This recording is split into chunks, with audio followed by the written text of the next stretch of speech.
Hello, hello, everyone. Oh, hey there. Welcome. The real football fans of New Jersey here. We are bringing you episode 197. We are 3 away from the big 200. If you've been counting down with us, we appreciate you being with us every week. And yeah, it's Wednesday. So here we are. We are ready to talk football. We are ready to talk housewives. There is so much going on, so much happening. Yeah. Can't even necessarily wrap my brain around it, but we've been doing everything we can to keep you in loop with all the latest news and obviously hang out with us for the next hour or so to get more details on everything going on.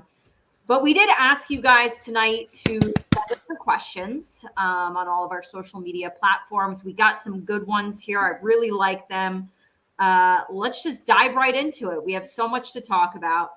A lot of free agency questions. So let's start with one. Obviously, the NFL free agency period has started. A lot of moves happening. People want to know, what free agency move so far has made our jaw drop the most? So, Caitlin, why don't you go first and let the people know what had you off your rocker? So things are happening so quickly. And I said this last week on the show, Katie keeps us very aligned with our outline every week and she keeps us strict to a schedule. But we were joking last week at how much was happening, how often she would have to change it before. And you guys know, if you follow us on social media or just follow anything right now, so much is happening every second.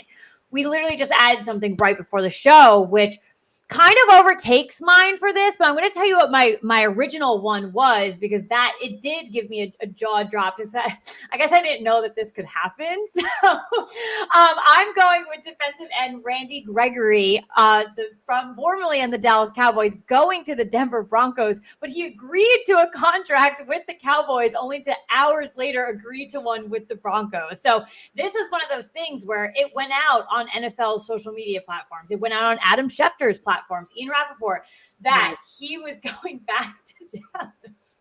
And then not even 30 to 40 minutes later, they had to post again being so maybe it was an hour later. Sorry, not 30, 40 minutes. I'm being dramatic. Literally had to say, just kidding. And the best was the Broncos actually tweeted out a thing that was surprise, we took it. So that was, to me, was can that happen? Or could we actually do this? But obviously right before the show, Von Miller is going to the Bills. And to me, that is, I am shocked. So we're going to talk about it a little bit more, but it didn't make my jaw drop more, but still dropping.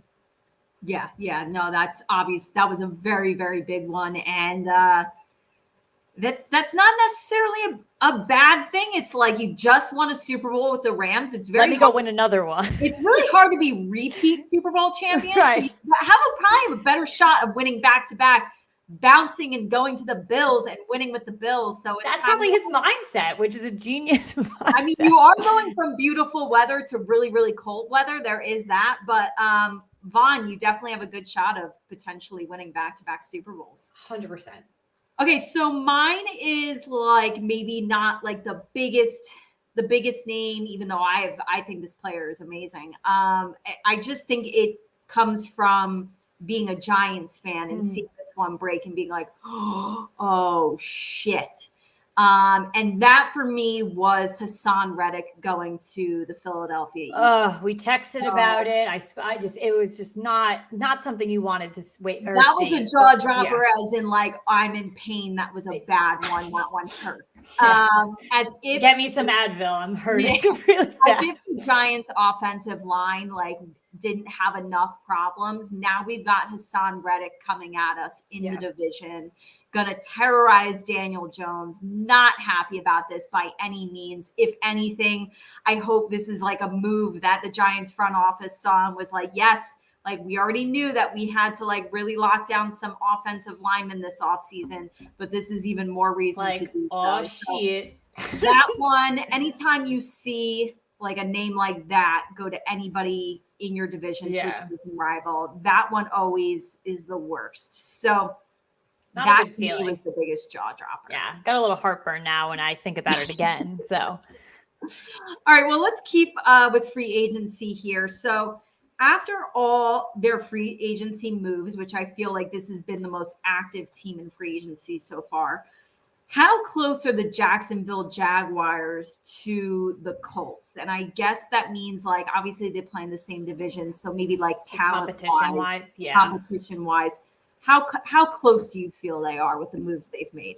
So honestly, Katie and I have spoken about this a lot over the past couple of days. Jacksonville's making moves. They are, it's no doubt about it. They really are, trying to get some support for Trevor Lawrence, just trying to make other moves within the team, a team that really needs to build up in so many areas. They clearly have the money to do it in free agency, and they're going to move to the draft as well with, obviously low picks, good real estate. So for me though, while I'm very impressed so far, the Colts are, they gave away Carson Wentz, one of their linemen's coming to the New York Giants, other kind of moves are making there. They're kind of building up, I guess, like their capital. They're trying to build up some real estate. But to me, the Colts, when the season ended, were a Super Bowl contending team. Just need to find their quarterback, like we have said many times on this episode. Right. I'm still riding that. And I don't think every single move Jacksonville has made thus far makes them a Super Bowl contending team. Right. So that's why I'm still going to put the Colts in the driver's seat on this one. Yeah, I'm going to agree with you. I don't think it necessarily brings them close. It makes them a more competitive football team, of course. Right.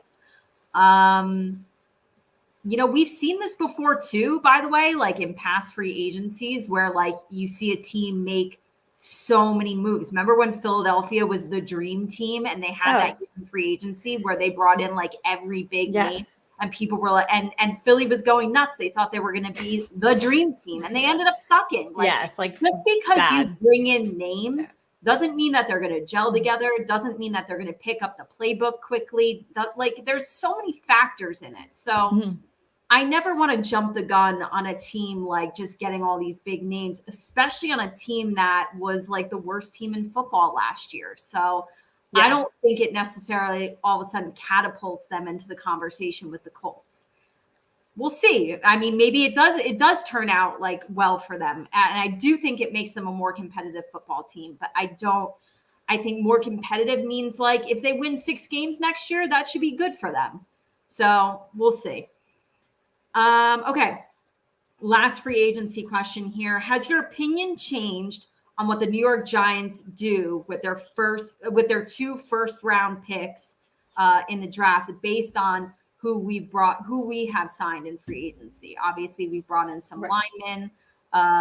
Does it change how you feel on what positions maybe we go after in our first 2 picks? No, I think it's because the picks are so close together. I'm still very much all in on linemen. I love that we made some good moves over the past week, pulling guys from the Colts and the Bills. I think it's great. For me, depth is everything. If we can get 2 young guys early, linemen, like look at Andrew Thomas, like he absolutely showed up this year. If we can get like 2 young guys and really build them out alongside veterans that we just pulled in, like I think that's great. So I'm going to stick with, I want 2 linemen those first 2 picks. Yeah, I'm going to say that I've kind of been the same like this whole time. Is I definitely want 1 offensive lineman for sure. As far as the other pick goes, I would like to see a defensive end. I would like to see an edge rusher. I also wouldn't be horribly mad if they took like their second pick and said, we're going to go for whoever is the best guy on the board.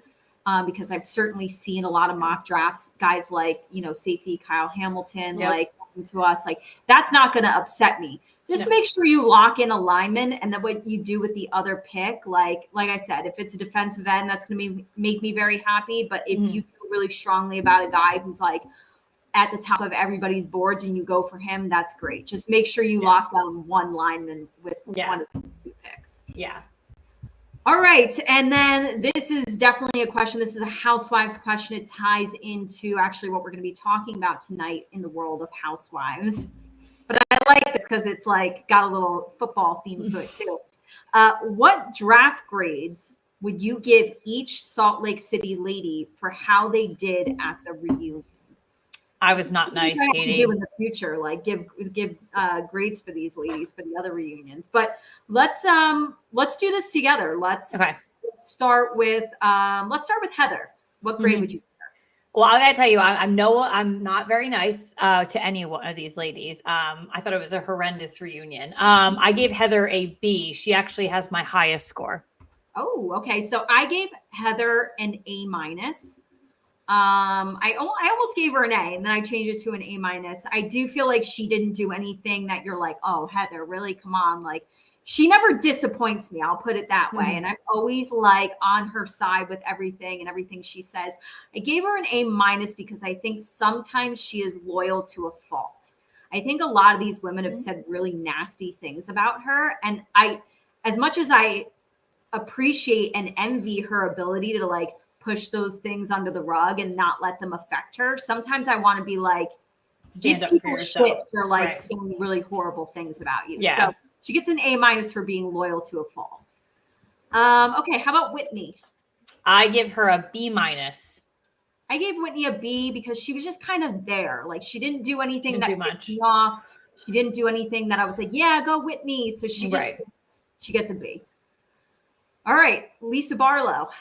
D minus. So annoying. Didn't shut the fuck up. Didn't stop crying, yelling, screaming.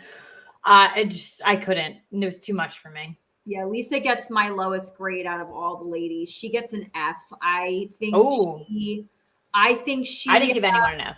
And we see this a lot with a lot of housewives across a lot of different franchises. I think like Teresa Giudice is probably like one of the queens of this, but it's not taking accountability or saying, I'm sorry I did this, but I'm sorry. But no, just say you're sorry. And at one point, actually, I'll give Whitney a high grade for this. When she was like, can I give you a piece of advice? Just say sorry. Somebody's telling you like, you know, you hurt them or whatever. Shut up and just listen. Yeah. She wouldn't do that. Every time the women were trying to say like, you hurt me, she was just trying to defend her own actions. And it was like, no. Just say you're sorry, listen to them, and be done with it. She wouldn't shut up. You shouldn't be taught how to say I'm sorry. It's just silly. Yeah. Okay, Meredith. D. Ooh, I want to know why, because we have very different grades here. I think I'm stuck on the first episode where she still basically lied and said she didn't, you know, partner with Mary on making like racist comments or like things like that. Like to me, like they showed the film over and over and like called her out, and she still just sat there and she was like, I didn't support that. And it's kind of like, you know what, you did. And just basically like she was up Mary's ass all season. And then during the reunion, she was just like, no, you know, just what it is what it was. No, during every episode, you were so far up her ass and defended her every which way. Now you come to the reunion and you're just like, well, yeah. So for me, it just doesn't do it for me. It's a shame because I like her, but it's so yeah. So I hear everything you're saying, and I would probably give that grade for Meredith for her season. Like not the reunion, but her season. She was infuriating to me this season, and which is really a shame because she was like our favorite in season 1. She had a really, really, really bad season. So I actually gave her a B minus though, because she didn't do anything that like really as bad as a season as she had. She didn't drive me as nuts at the reunion, but I am giving her the B minus. Maybe I could have gone lower because I agree with you that and this is what infuriates me from the season is when the women were like, you preach kindness, but like, do you hear the things that Mary says? Like, why don't you yell at her for any of these things that she says? And she kind of had that same attitude at the reunion where she was just like nonchalant about it. And that definitely pissed me off. All right, Jenny. I'm giving Jenny a D because it was beyond cringeworthy, literally listening to her talk about racism with everything that's gone on. So and that's really all I have to say about that. I'm giving her a C because I feel like she was just there. I felt like she didn't add anything. I also felt like she didn't even need to be on this season. I said that too. No. Like I felt like she was unnecessary. I actually think her cringiest moment is when the husbands came out and they were talking about asking her husband, like, Yeah. you're a doctor, you know how dangerous this was. You were willing to risk her life to have another kid. I found that Very cringy. entire segment extremely cringy. I was like disgusted by it. 100%. And so I gave her a C. All right. And last but not least, Miss Jen Shaw. She doesn't get my lowest, but it's pretty average with everyone else. I just give her a D because I actually feel like she didn't really do too much actually in the reunion until the last episode, where it was basically just all about her, accusations in the trial, and just she's lying through her teeth, I think. So that's really just a lot. Like, I don't know, a lot of feelings there, but I don't know. Yeah. I'm giving her a C minus, just because It's big for you. It's big for you. I feel like you'd give her an F just so not liking her. When you really look back at the season, though, compared to her in season 1, she was a lot more chill in season 2. There's just still too many moments. There's still too many moments where she just literally moments. But she was really, really bad. Like season 1, I was ready to deem her like my most hated housewife of all time. I think Mary totally like took the cake, from her and took that. And I feel like, although I don't like her still, she was bearable. Okay. Like I can deal with you. I'm giving her a C minus just because like some of the crap she was saying when Andy was trying to ask her about her trial. And of course, like she can't speak on certain things, obviously. Right. To act like she was like oblivious to like what was going on or treating everything so nonchalantly was like, just be real. Like be real with it. Right. But yeah, we're going to dive into, trust me, we're going to dive into the reunion later. We got lots more to say about it, but I think we gotta get into the craziness of football. Well, I do have a little asterisk. I want to give an A to the husbands for shouting out going to therapy and how cool it is to go to therapy. So I want to give them, they had cringeworthy moments, but all of them did with their hand, and they were like, if you have problems, like you should go to, not problems, sorry, just go see a therapist. So I give them an A. By no means do I ever think that these guys like are even close to the New Jersey cast, but I will say I do like these women's like I do like husbands in Salt Lake City. So yes, kudos to them. Kudos to them.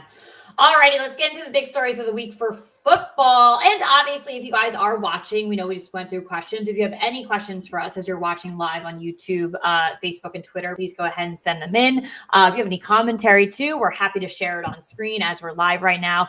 But let's get into retirement news. And I guess unretirement news. So is that a word? Just over a month after announcing his retirement, quarterback Tom Brady announced on Sunday that he will return to Tampa Bay to play in his 23rd season. The retirement lasted 40 days, though it was never official as it never came across the league transaction wire. So that's like news to me. And he did remain under contract technically. So with Tampa Bay, Tom Brady will be 45 at the start of the 2022 season. And we do have a quote on the back from Mr. Tom Brady himself. So this was his Instagram post. And I think it was shared across, I actually saw it on LinkedIn, actually. It was on LinkedIn, Twitter, and Facebook as well. So it was probably on the TikTok too. These past 2 months, I have realized my place is still on the field and not in the stands. That time will come, but it's not now. I love my teammates and I love my supportive family. Without them, none of this is possible. I'm coming back for my 23rd season in Tampa. We have unfinished business, LFG, which means let's effing go. So I got to tell you, Katie, my head is spinning from this. I literally read your text message when you sent it to me. I was leaving my parents' house. We were there for my dad's birthday. And it was like right as I was getting into my car to like drive home. So I couldn't even like text you back or like react to it. So the whole car ride home, I'm just like, what the fuck? Like, like angry, like a 30-minute car ride, just like angry, not knowing what's going on, wanting to get on Twitter, wanting to dive into it. Yeah. And I just got to say, to me, it's mind-boggling. I think he is an attention whore. The spotlight wasn't on him for 2 seconds. I think he sees, that division as a weakness now, and that he could potentially come back and do big things. I think it was a weakness last year, but I think it's even more of a weakness now. So, and I just think it's hilarious, all the posts where it's like Tom Brady spent 40 days with his wife and kids and just wanted to get the hell out of there. So, but to me, it's mind-boggling. But what are your thoughts on this? It's kind of like I feel two ways about it. I'm happy that he's going to continue to play football because I feel as though a lot of those guys, like a lot of the greats, will say, well, I'll retire when I suck, like when I'm not good anymore. And I really truly believe Tom Brady just, in my opinion, just had the best season statistically of his entire career this past year. Right. This guy's totally capable of winning another Super Bowl. So like, as much as people hate Tom Brady, I respect him. And like, I want to see a 45-year-old still playing at this level. So I didn't think he should have retired because I still feel like he can go out there, he can compete, and he can win a Super Bowl. So I'm happy that he's going to come back and continue to play football.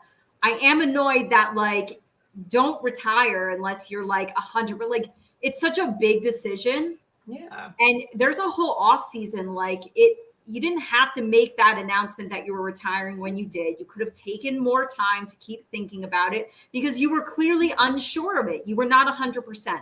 So yes, it's annoying. It's definitely like, I know you said attention whore. I still think Aaron Rodgers takes the cake on that one. They could just I think he's the absolute group together. But don't like, and this is for everybody, like don't make decisions like that just to come back a month later and say, just kidding, I'm coming back. It's very annoying, but I am happy that he's going to continue to play football because when he made the decision to retire, it also felt, we complained like, well, we didn't know this was coming. Like he didn't have like his final send off, and it just felt very abrupt. Yeah. So I think it's good he's coming back, but it was annoying in the fashion that he did it. I agree.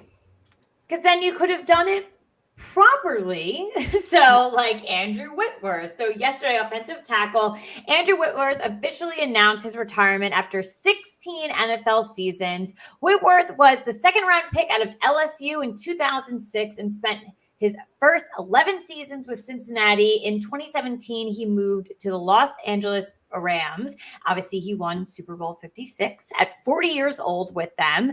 He was also named the 2021 Walter Payton NFL Man of the Year. We spoke about that a lot a couple episodes ago.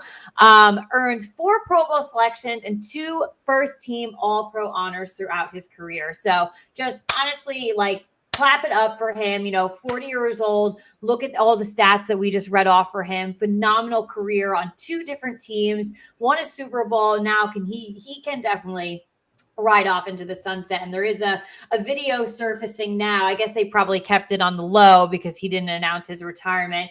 He's talking to his wife and kids on the field after the Super Bowl. And he's just telling his kids, like, isn't this so cool? Like, isn't this the best? Well, guess what? Like, Daddy's, he's done with football. So he's going to spend more time with them and things like that. It's a very emotional video, but it's amazing. And I just props to whoever filmed it, kind of keeping it on the low down until he decided to come out and officially retire himself. So I absolutely love Andrew Whitworth. Yeah. How can you not? Think on my get it off my chest after he won the Walter Payton of the Year award this year.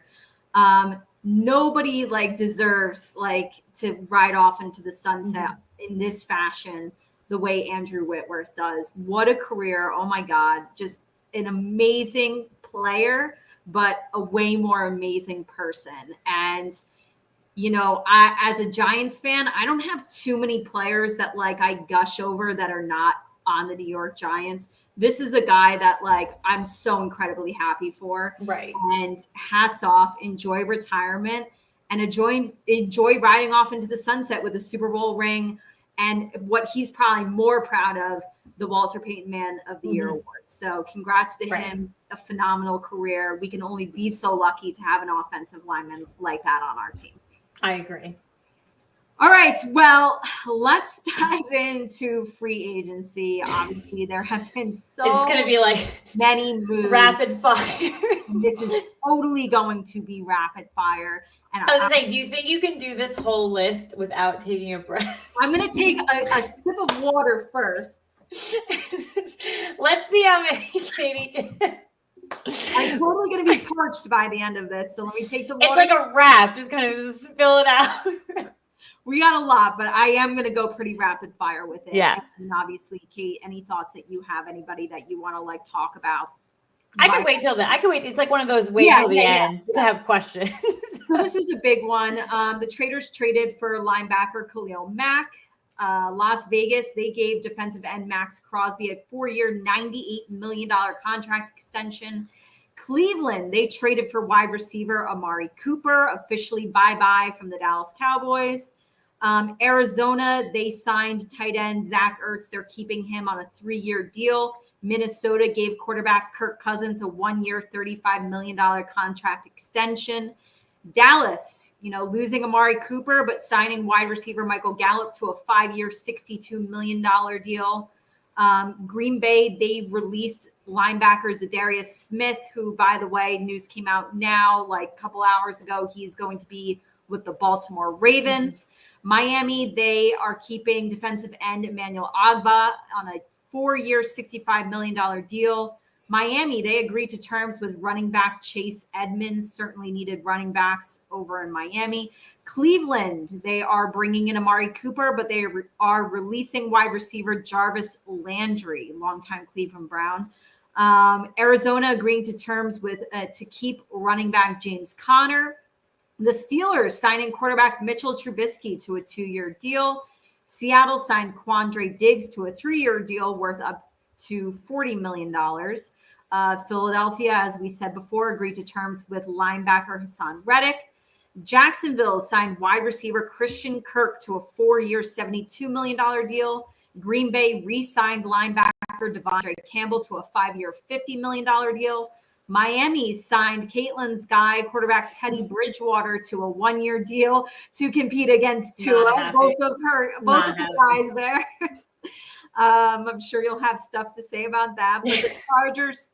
Oh, this was actually a jaw-dropping one for me as well. When I heard this one, I said the Chargers are winning the Super Bowl next season. It's done, game over. They signed cornerback J.C. Jackson to a 5-year, $82 million deal. That was one of the top free agents. And go off, Chargers. To land on a Chargers defense that is already super, super solid, and then to add a guy like that, the Chargers are contending for a Super Bowl this season. 100%.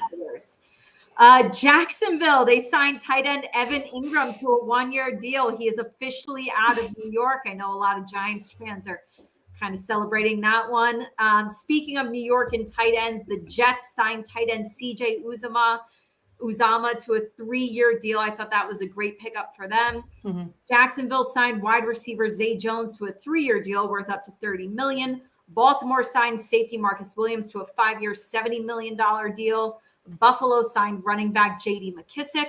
Denver signed defensive end Randy Gregory to a 5-year, $70 million deal. Atlanta agreed to a 5-year, $24 million contract extension with kicker Younghoe Koo.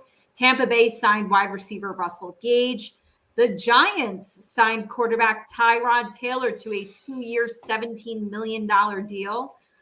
Jacksonville signed cornerback Darius Williams to a 3-year, $30 million deal. Las Vegas released defensive end Carl Nassib and signed defensive end Chandler Jones. Tennessee released wide receiver Julio Jones. I know that was surprising to a lot of people. And then, as Caitlin said earlier in the show, the latest update is the Bills signing Von Miller. That is everything up to date, people. Good. I think we got everybody in there. How did I do? I'm going to take another sip of water. I think you did great. You know, that was it wasn't that speedy. You got through it but in a good amount of time. So listen, I think just a couple of things stand out to me. I was definitely I questioned the Browns picking up Amari Cooper. That was definitely something that I thought about right away. And then the release of Jarvis Landry, that tied it together. But I still put a question mark on that double transaction. So And I love Amari Cooper. Do not get me wrong. I think the NFL misuses him. So that's why I struggle with him going to the Browns. But then it made sense when they released Jarvis Landry. They needed a wide receiver. So definitely still a question mark for me. Okay. Obviously, I am very concerned about Teddy Bridgewater going to Miami because Teddy Bridgewater, if you guys have watched the show, he is a QB1 in my opinion. Unfortunately, with Denver this year, he had a concussion, was out for a couple of weeks, going back and forth with Drew Lock. Just unfortunate situation as he has had since his Minnesota Viking days with injury. I do think he is QB1 though, so I'm not. So that's why I'm a little upset because I think camp is going to be him against Tua. I don't think it's going to be a starter backup scenario. I think they are going to compete. I think, yeah, that's one of those situations where it's like you have these two guys here and you kind of like know, like, okay, one's our starter. We'll see if the backup kind of. No, I think this is like a legitimate QB1 competition. Right. So to me, I'm like, guys, that kills me to see that because I don't want to root against one of them, but we will. I mean, obviously only one's hanging up on my back wall. So I guess I know where my full allegiance is to. Yeah, honestly, you have to lean with Tua. He played at Alabama. I know. But I love Teddy Bridgewater. I know you do, but that to me would be like the deciding factor. And it is, but he's been in the league for so long, and I hate that people just overlook him constantly. So I'm always going to defend him. I'm always going to be on his side. So it's just a shitty situation in my opinion. But and then obviously happy from a Giants standpoint. I am happy that Evan Ingram is gone. Tyrod Taylor, I don't hate the signing. I really don't. $17 million, though, is my biggest question mark because he's technically getting paid like a starter, but he is a starter in my opinion. So I think that's where I kind of just like I wonder where. I don't think that's getting paid as a starter. That's a really cheap. It's an upwards. I think it's like. I think backups are average 12 mil, and then starters can make that. It's like 17 or 18 up to like something else. So he's in that range of starter money. So to me, I thought it was a little pricey. So that's where I kind of raised the flag, but I don't hate it at all. I actually do like him. And he's, it's known for Tyrod Taylor to come in and make quarterbacks look real good and quarterbacks do a lot better. So, and he's very talented. So I'd love for him to help out Daniel Jones as much as he can. And that's really it. I'm not surprised about the Julio Jones thing. He didn't do anything in Tennessee. They didn't do anything with him. So I'm not surprised about it. That's it. I know it was a lot. I like that a lot of teams kind of stuck with guys that maybe they brought in free. Like I'm thinking Arizona here because they brought in James Conner in free agency last year. I thought it was like the best free agency pickup last year.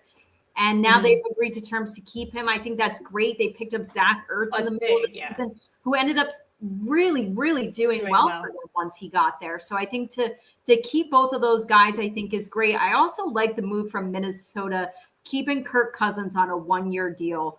I know you like that. I know you like that. Well, no, I love Kirk Cousins, but I think it was really good for them because we've said it every week on the show. Who are you else going to go after? This is not the year to like need a quarterback. Right. Like I consider Kirk Cousins a more than capable starting quarterback in the NFL. And so I know a lot of Vikings can still go after a quarterback in the draft. Like I want people to know that, but this signing was honestly, perfect. I wouldn't be surprised if they did, but I think it was important to at least like lock him down for the year. I agree. Mitchell Trubisky in Pittsburgh, that's going to be interesting just because I think there are definitely a lot of people that still view him as a QB1, but then you have the other half of people who are like, I know I see him as a backup. So what I'm curious is how do the Steelers view him? Right. Do they bring him in viewing him as like, we still are going to need to get somebody else? Or are they viewing him like, no, he's going to be like our bridge gap, like in between, like he's going to be here for 2 years. Yeah, it's a 2-year deal while we wait to kind of get our franchise quarterback. I think that's what it is. I think this. Well, are they viewing him like, yes, like we're not going to bring in anybody else. We're just going to like commit to the fact that like we're not going to get our franchise quarterback this year. So let's just let Mitchell be QB1 and go from there. That's what I think they are doing. Yes. Yeah. I think getting him pulls them out of the QB race in this year's draft. Yep. So a lot going on. A lot going on, and there's still going to be more. Obviously, we're trying Things to probably happened while we were talking. No, I mean, I checked. We are, as of right now, we're good. All right. Things could change by the end of the episode, so you never know. All right, people. So this is it. You've got the latest and greatest right here. Yes, you do. I just refreshed NFL's Instagram. We are good. We are good. And we'll continue to do so throughout the show. If there's any, listen, a lot of moves are going to be happening. If any breaking ones happen, we'll let you know. But speaking of real time, we'll move into Housewives for the week. We are going to do our recap of the Real Houses of Salt Lake City reunion. So over the past 3 weeks, they've given us 3 parts. I know Katie and I do, agree with each other that 3 is a lot sometimes.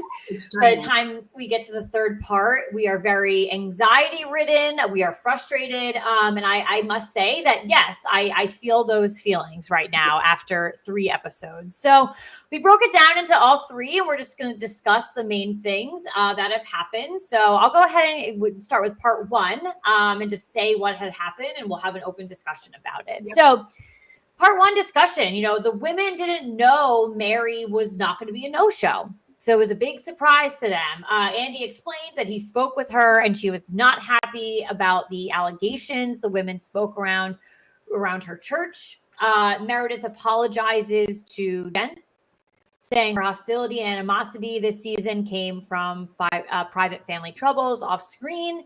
Mary's racist comments about Jenny are addressed, and Meredith is confronted as to why she gave Mary a pass on these sort of things. So that was what I addressed in our questions earlier, that I do think Meredith swept it under the rug again. And there's video proof that she's kind of nodding along when. Oh yeah, they played the video receipts. And it's a struggle now because of everything that's happened with Jenny. I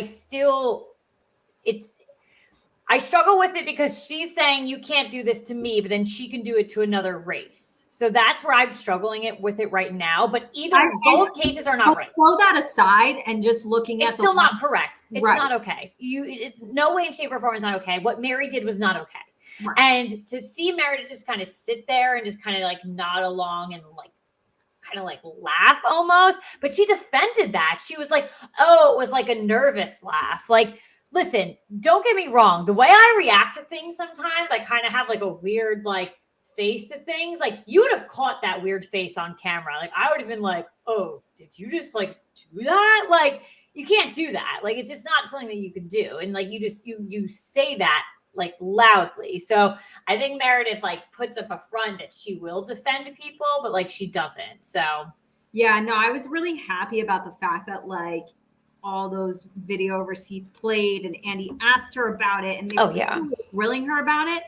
And that makes you happy, like as a viewer watching it and be like, yes, this is what we need to call her out on because this was really messed up.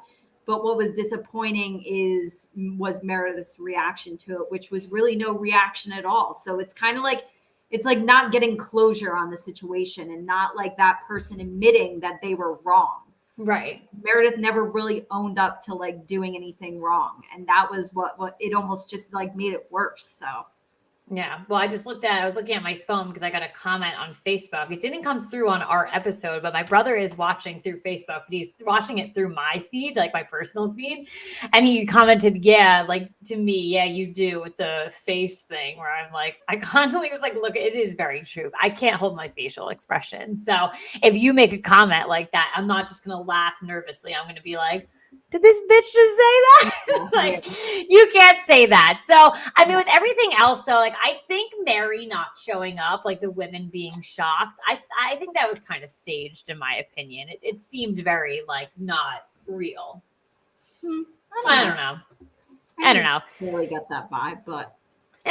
I kind of did. And then like, I don't know, like Meredith too, like apologizing, like with Jen, like with the things behind, I don't think she needs to apologize to Jen. Like Jen was actually shady to her family and like not good to her family. So like, I don't. To kind of get, and I'm not saying that this means that she gets a pass because it certainly doesn't mean that, but it almost like relieved me a little bit because like when Meredith explained why she was the way she was this season, because Right. we loved her so much in season It was like a one, complete turn. but it was so disappointing to see her act the way she did in season 2. It was like really upsetting, and almost to hear her be like, that's almost in a way like that's not really me. I was just going through a lot of things. Right. And so like that's why I was coming off so aggressive. It gives you hope that like in season 3 we can get back to Meredith from season 1. Agreed. Alrighty, so part 2, the date of Meredith's father memorial. Lisa maintains that Meredith told her that she was at the memorial on the phone when they were in the infamous Sprinter van. Lisa is crying in her trailer during the lunch break. Cameron was a hot topic, and this was a hot topic that he has since passed away. Like that, like I didn't know that until watching the reunion. That I know, like that, like shook me to my core. Like, it was just so mind-boggling. So obviously, you guys like need to watch to understand that a little bit more. But it was very shocking to hear that during the reunion. Lisa admits she may have gotten the number wrong on how much money he mortgaged to help with the church, and Whitney claims that he had an affair with Mary.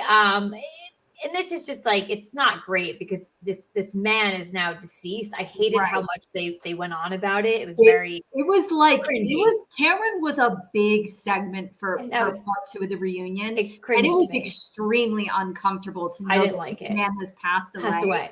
And they were like, there was absolutely no need, and Mary wasn't there, right? And there was absolutely no reason for Whitney to like make a claim that she. Like, if you're 100% know something is a fact, fine. But you're like speculating something based on hearsay, and the man isn't there anymore to defend himself, and it made me very uncomfortable. Yeah. So yeah, like obviously, like we dive into the reasons Meredith is so upset with Lisa, and Andy addresses that hot mic moment. So what bothered me? So we get actually into it in part 3. It's like the beginning of part 3 is where like Lisa sits down with Meredith, and she's like, I really want to apologize. Like, cause they bring up the hot mic moment where Lisa's behind the doors and she's like, she slept with all this stuff and she cheats on her husband. Like when they filmed this reunion, by the way, in real time of them filming the reunion, they're watching the season. They're like in the middle of the season playing out on television. So Meredith does say like, I only just saw this episode and saw this hot mic moment like 48 hours ago. Yeah. So it's all fresh. The wounds are very fresh. Very, very fresh. So like what pissed me off the most was that like, and we're getting into part 3, but we're talking about other things in part 3, was the opening of like her sitting on the couch next to Meredith, and Meredith's like, I don't really want to talk about this, like while the cameras aren't rolling. The cameras are rolling. But she was like, I don't really talk about it. And she's like, you came after my family, like you lied. And then Lisa goes, well, I heard that like you made fun of my like renovations of my house. I swear to God, if someone ever made up a lie about me, my livelihood, my family, my friends, my relationships, things like that, you did. She's frozen. Am I still here? You're here. You're good. I'm here. Over like I made fun of your house. Like you're literally, it's a renovation as opposed to ruining a family. Like I hated that. That moment to me was the worst from her the whole entire episode. So. Right. And so obviously Meredith goes into why she was so upset with Lisa, which she explains like while her father was sick, 3 days before he passed away, she had reached out to Lisa and said, my father is dying. Like he's not doing well at all. And she's saying that Lisa never really like reached out to her. And then 3 days later, her dad died. And Meredith was the one who had to like go and be like, my father died, instead of Lisa being like checking in on her to see how he was doing. And so she was very hurt by that. Then she goes on to explain that episode we saw where she invited Lisa over for Shabbat dinner. Right. And apparently that was like just a couple of days after her father passed away. And instead of Lisa just going to Shabbat dinner and being there for Meredith, we see the two of them get in kind of a fight over Jen and like Meredith and Jen. So hearing all that, you understand where like Meredith is coming from. So their friendship is very faulty, and I think a lot of it is not. They might have known each other for years, they claim, but it's just not. It's not true in my opinion. Right, and obviously, when you have that moment at the reunion where they take their lunch break and Lisa is crying in her trailer, it's because she's clearly embarrassed. She's saying to producers, like, "You guys knew what you were doing, like when you put that on there. Like you caught me in a rage." Well, like, don't say that shit in a rage. Caught or not, like you said these things, like. So don't be mad at producers. No. Like just apologize and admit that you were wrong. Like whether it was caught or not is not the thing. The thing is you said these things. That was how you felt at the time. Yeah, you were in like a blind rage and you probably regret some of it, all of it. But just like don't be mad at them. Be mad at yourself that you 100% say nasty things. 100%. Alrighty, then finally, part 3 and wraps up a very stressful reunion for sure. The husbands join, and Sharif, also known as Coach, is asked about his knowledge in regards to the allegations against his wife.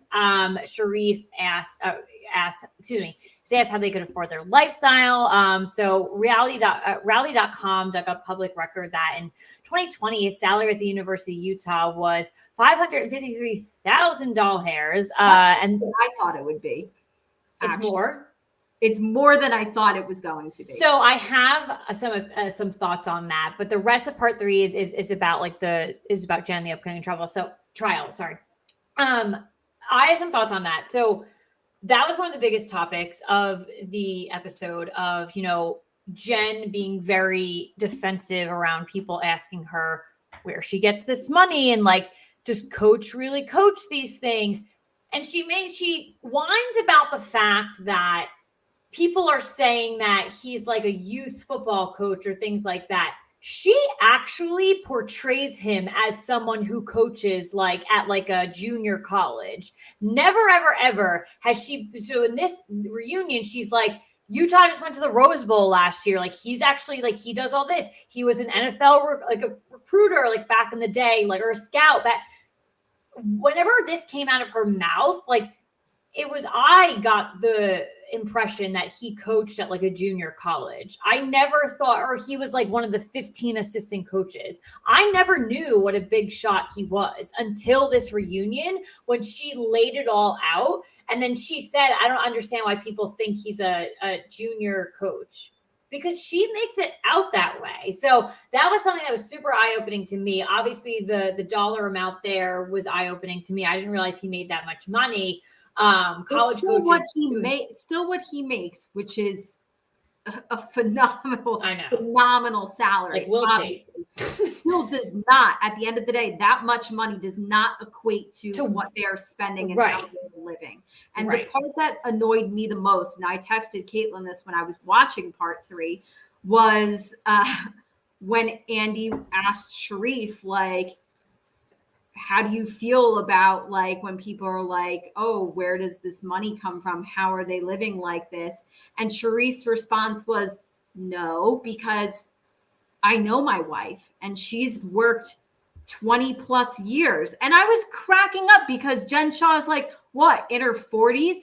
Most 40-year-olds have been working 20 plus years of their life. That doesn't mean that we're like throwing Meredith a random birthday party in season 1 for like $60,000. No. It's a joke. Most adults have worked for 20 plus years. That Seriously. Does not mean we are living life like that. So that part made me crack up. Yeah, no, I 100% agree. And it just, with like the trial and like everything like that, a lot of question marks. And obviously I understand, like she was asked some questions that she wasn't allowed to answer, but she was even asked like the basic questions, like how much time are you going to serve? She's like, no, I don't talk to my lawyers. She was acting oblivious. Like she didn't know the answer to these things. And that's making it seem like you're not taking it seriously. Like if I was going to go to prison for a year, let alone 20 or 30, I would be so far up my lawyer's asses knowing what's going on, like everything like that. Would I say it to the Real Housewives reunion camera people? Probably not, but I'd still be so stressed about it and still like, but act like you know the severity of it. Don't. Yeah, that's the point. It's no big deal. Like it's just not even like a thing. I don't know. No, that's the point. Yeah, part 3 was literally just like Jen. It was the Jen show, and it kind of got boring. And at that point, it was another thing of like, we don't need 3 parts of this. And by the time it was done, I was just ready to be done with it. It was done. Yeah.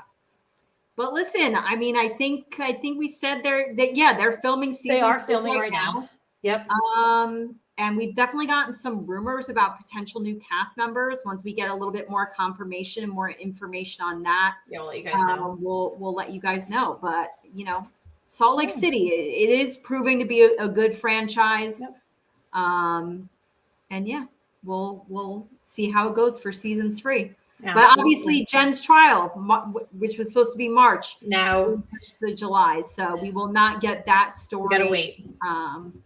But we'll see. I'm sure the women have other juicy stories for us waiting. Gotta wait just a little bit longer.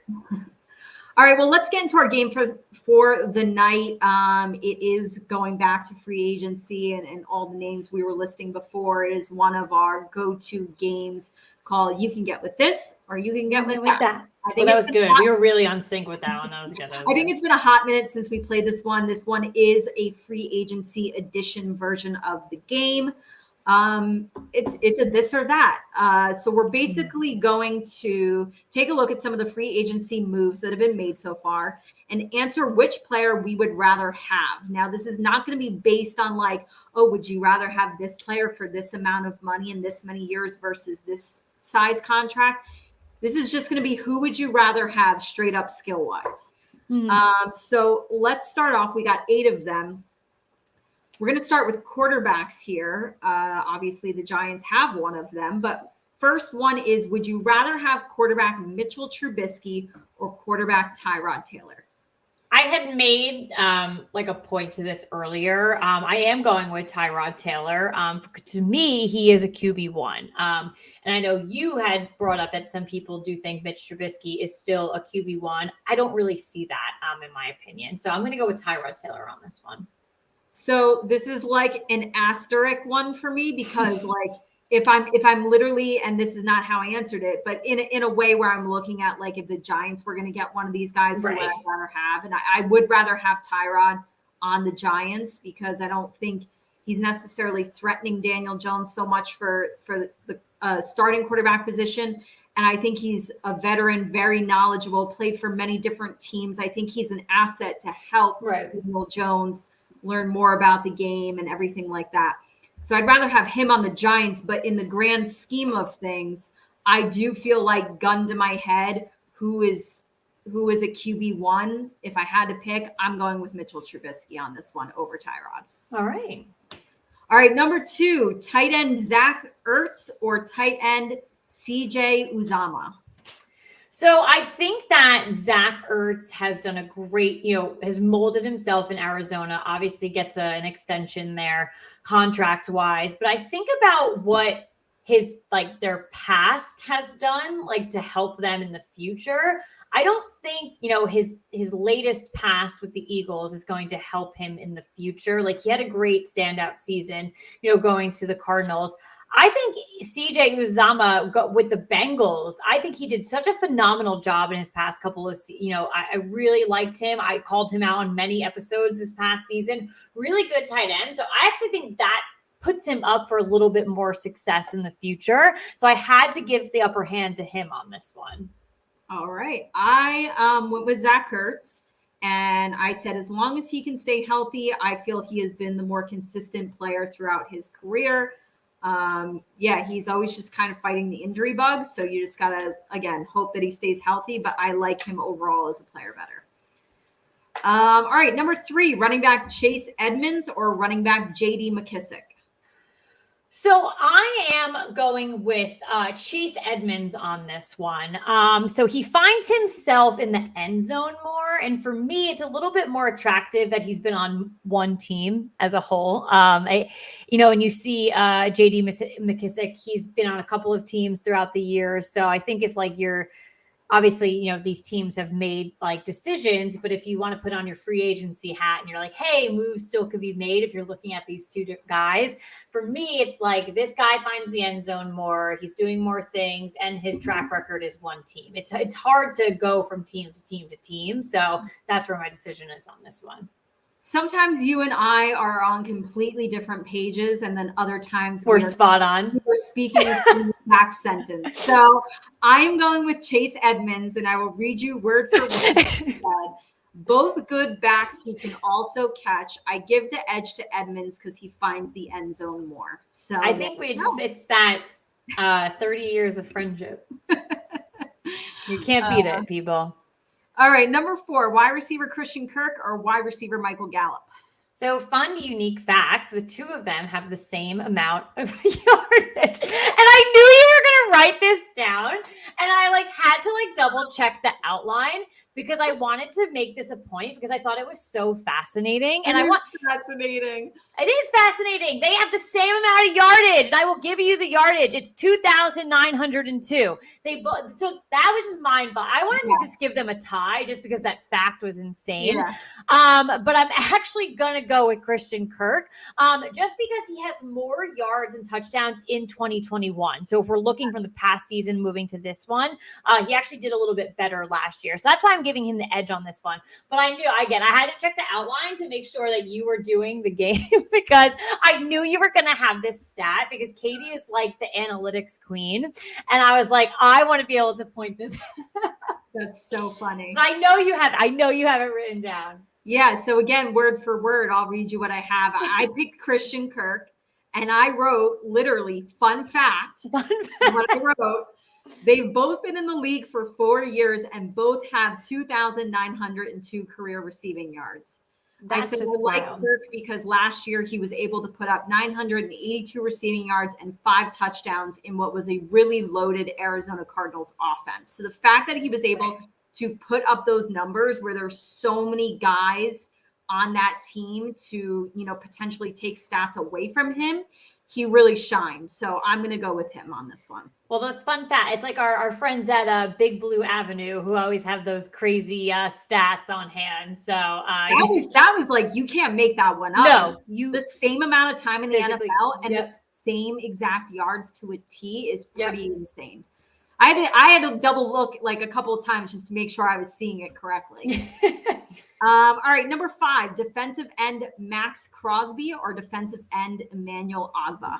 So I'm just going to go with Max Crosby on this one, only because he's been in the league a shorter amount of time, but his numbers are actually pretty close to Emmanuel's on this one. And for me, that's more impressive going into a new season. You want a fresh young guy who's actually putting up a lot of numbers to a veteran. So yeah. We're getting weird with this one. So I went with Max Crosby. I wrote, this is a case of loving both these players and thinking that they're equally as good. So I'd choose the younger player as the deciding factor. So I went with Max Crosby as well. Number 6, linebacker Khalil Mack or linebacker Hassan Reddick?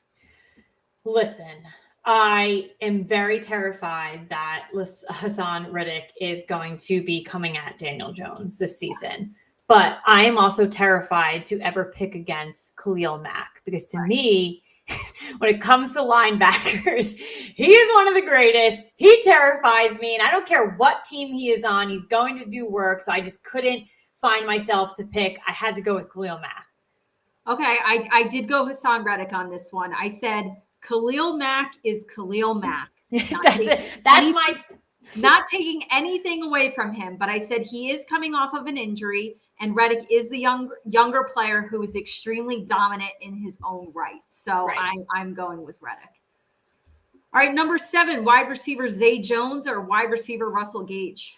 So I'm going with Russell Gage on this one. And the interesting thing with these two players, they've actually flip-flopped over the years. And what I mean by that is that Zay Jones earlier in his career kind of was coming up hot. And in this past couple of years, I think he had 0 touchdowns this past year, which is kind of, he had a very low number. And then you look at Russell Gage and his is different. So he started off low and then these past couple of years, he's been doing really, really well. So again, moving into a new season, that's more attractive to me. So that's why I'm going to go with Russell Gage here. I went with Russell Gage, and there's not much to it here. I just think he's a better player straight up. And last but not least, we're going on the defensive side. Safety Marcus Williams or safety Quandre Diggs? It's very similar to what we had said before with Max Crosby and Emmanuel Agba. Marcus Williams has been pretty impressive, younger in his career as opposed to Quandre Diggs. So I am just going to give it, it's funny because it's the Saints and the Seahawks here. So I kind of like look at it like from that perspective as well. But I am going to give the slight edge to Marcus Williams on this one. And I'm giving a slight edge to Quandre Diggs. Oh, we disagree. And their stats are both so impressive, and they're pretty tight. They're right there with each other. I think they're both great ball hawks. I think it was the interception stat that got me. I think that Williams. I think Andre had more interceptions. I think Williams. He does, but I think Williams is only like 3 or 4 behind him, and he's only been in the NFL for like 4 seasons, I think. As opposed, so that's where I think my mind are. They get interceptions. They get a lot of passes, defense, a lot of tackles. Oh, they both get interceptions, which is come my way. I'll take that. It is very close. I'm giving a slight edge to Diggs. Right. Well, that was a good one. That was interesting because a lot of moves going on. These guys have found homes, contract extensions, free agents here.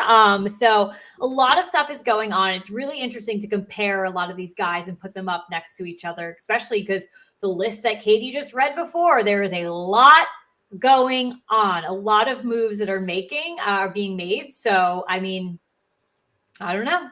We could find more people on this list in the coming future. So, alrighty, is that time of the episode where we get it off our chest? Positive, negative, football, housewives, wine, life, anything that you want to tell our audience. Katie, why don't you go ahead and get us started?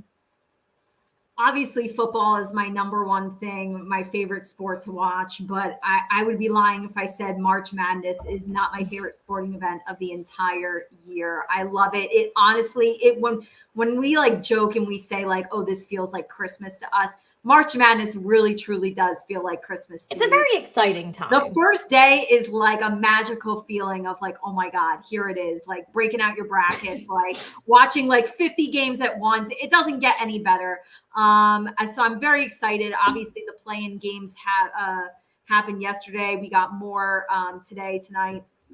And then the first round of games starts tomorrow. So I'm very excited for it. I am a Duke basketball fan. Go Duke.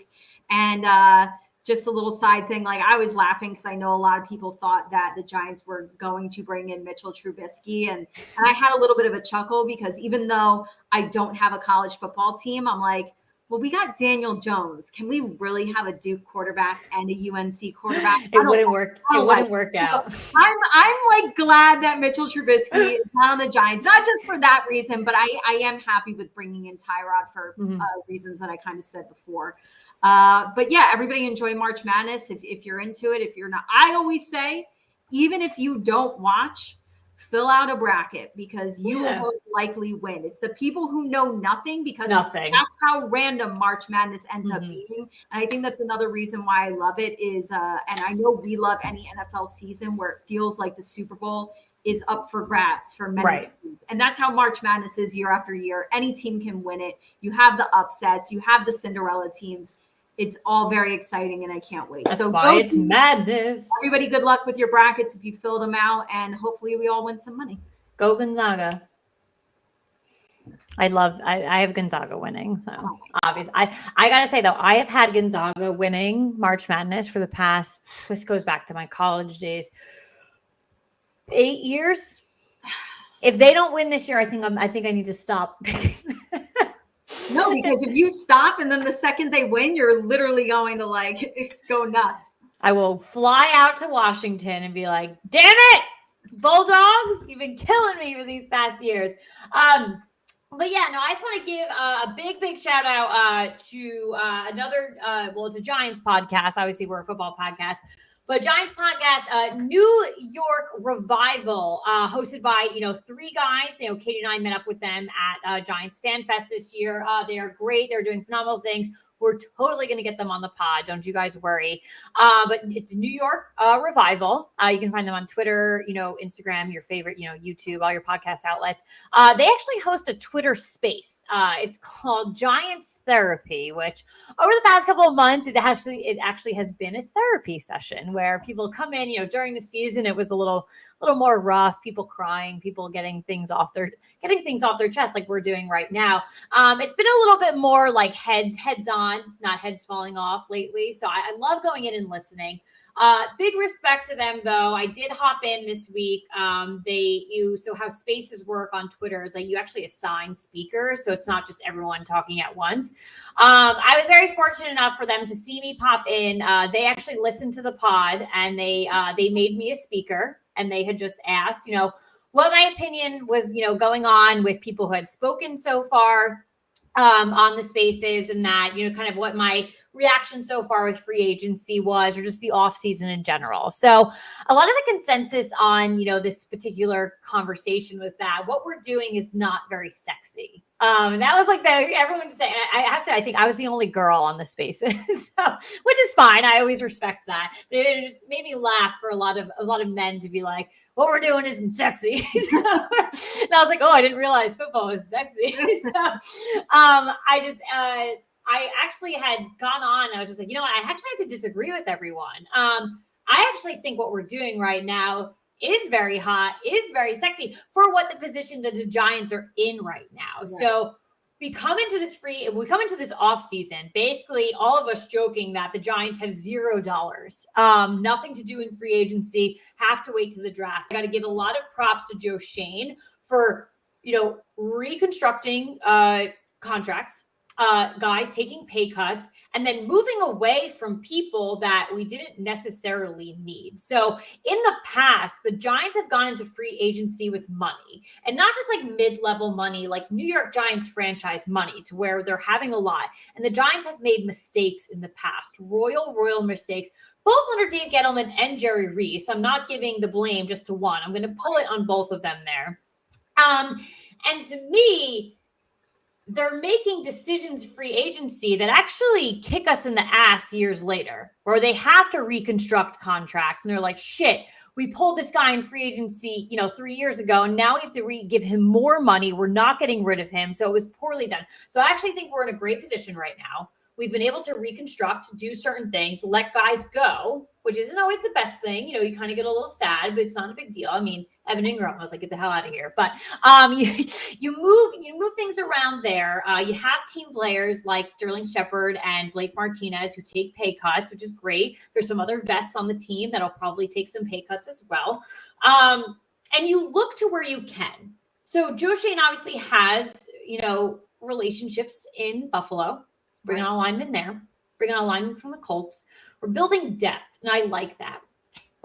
Re-signed a wide receiver that we had already had, building in the depth there. Because what happened last year at the end of the season?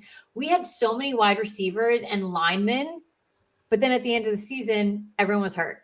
Everyone was playing bad on the line. Every wide receiver was hurt. So at the end of the season, no one was helping our backup quarterback, and no wide receivers were out in the field because we were on our 10th string wide receiver. So for me, depth is important right now. Yeah. Build where you can, and then we have great real estate in the draft. We've got 9 picks, I think. So you build there. You've got first 2 in the first round. That's great. You want to build in areas like running back. I think that we probably would have traded Saquon so far. I think he's staying. So I think Saquon's staying. We would have done it already, I think. We would have pulled the trigger already. So he's definitely staying. But we have the room now, 3rd, 4th round. Look at a running back. I don't think running back should be taken until late 2, early 3. Right, yeah.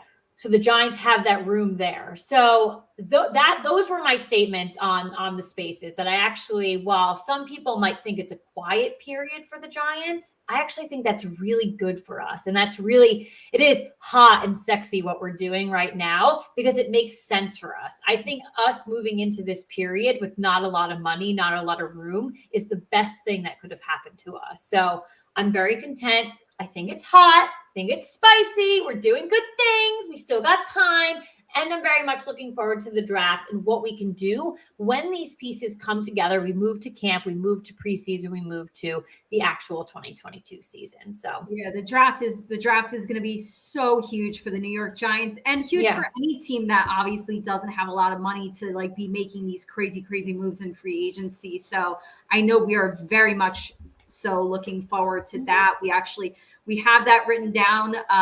NFL draft, it is 43 days away. And as far as things happening, this week we have the Real Housewives of Orange County on tonight at 9:00 and the Real Housewives of New Jersey on Tuesday at 8. So honestly, like we always say, stick with us, hang out with us, week after week, and definitely follow us on Instagram, follow us on our social media accounts, because we are doing our very best to make sure that we are like rapid fire right there. Like when we hear things, we post them right away.